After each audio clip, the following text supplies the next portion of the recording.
አርሰናል ከበርንሌ የምሽቱ ተጠባቂ ጨዋታ። በእንግሊዝ ፕሪሚየር ሊግ የ37ኛ ሳምንት መርሃ ግብር አርሰናል የሊጉ ሻምፒዮን ለመሆን ወሳኝነት ያለውን ጨዋታ ዛሬ ምሽት ያደርጋል። የሰሜን ለንደኑ ክለብ ወደ ሻምፒዮንሺፕ መውረዱን ያረጋግጠውን በርንሌን ምሽት 4 ሰዓት ላይ በኤሚሬትስ ያስተናግዳል። ሁለቱ ክለቦች በፕሪሚየር ሊጉ እርስ በርስ ካደረጓቸው ያለፉት 5 ጨዋታዎች አርሰናል 4ቱን ሲያሸንፍ በአንዱ ደግሞ አቻ ተለያይተዋል። 79 ነጥቦችን በመሰብሰብ ከተከታዩ ማንቸስተር ሲቲ በ2 ነጥብ ልዩነት እየመራ የሚገኘው አርሰናል የዛሬ ምሽቱን ጨምሮ ከክሪስታል ፓላስ ጋር የሚያደርገውን ጨዋታ ካሸነፈ የሲቲን ውጤት ሳይጠብቅ የሊጉ ሻምፒዮን ይሆናል።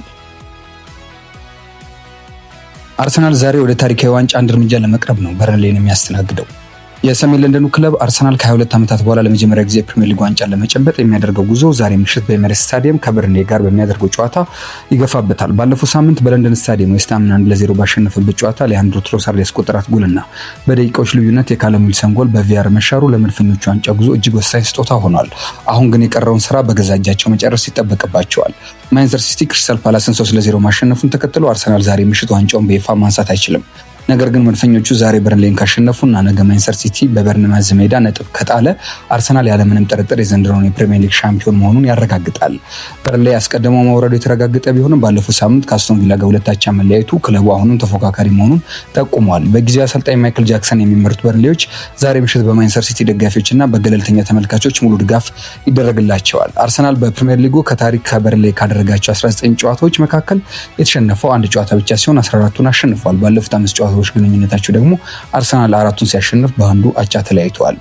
አርሰናል አስቀድሞ መውረዱን በተረጋገጡ ክለቦች ላይ አስደናቂ ታሪክ ያለው ሲሆን ያደረጋቸውን ሁሉንም 10 ጨዋታዎች ማሸነፍ ችሏል። ለመውረድ የሚንደረደሩ ወይም በመውረድ ላይ ያሉ ቡድኖችን ወይም መውረዳቸውን ያረጋግጡ ቡድኖችን በማሸነፍ ይህን ታሪክ አረጋግጧል። በተጨማሪም አዲስ ካደጉ ክለቦች ጋር ባደረጋቸው 44 ጨዋታዎች አልተሸነፈም።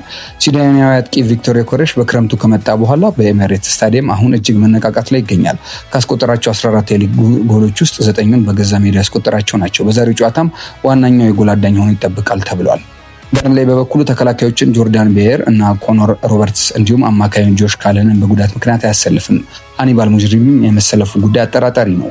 የቀድሞ የማንቸስተር ሲቲ እና የቶተንሃም ተከላካይ ካይል ዎከር የአርሰናልን የዋንጫ ጉዞ ለማደናቀፍ ከፍተኛ ተነሳሽነት እንደሚኖረው ጠቁሟል። በሌላ በኩል በዚህ የውድድር ዘመን ባለ 2 አሃዝ ጎል ያስቆጠረው ሆላንዳዊ አጥቂ ዚያን ፍሌሚንግ እንዲሁም በአርሰናል አካዳሚ ያደገው ጄደን አንቶኒ የአርሰናል ተከላካዮች ፈተና ሊሆኑ እንደሚችሉ ይጠበቃል። ጨዋታው ምሽት 4 ሰዓት ላይ በኤሚሬትስ ስታዲየም ጅማሬውን ያደርጋል። አርሰናል ይህን ጨዋታ አሸንፎ ነገ ማንቸስተር ሲቲ ነጥብ የሚጥል ከሆነ ያለምንም አጋዥ አርሰናል ዋንጫውን ማንሳቱን ያረጋግጣል። እንዲሁም በክሪስታል ፓላሱ በመጪው እሁድ በሚካሄደው ጨዋታ ደግሞ ጋርድ ኦፍ ኦነር ወይም ክብር አቀባበል ይደረግለታል ማለት ነው። ቅዳሜ በሚጠናቀቀው 38ኛ ሳምንት የእንግሊዝ ፕሪሚየር ሊግ ጨዋታ የዛሬው ጨዋታ ምሽት 4 ሰዓት ላይ ይጀምራል። እንግዲህ ይህንን ጨዋታ እንድታዩ እንጋብዛችኋለን።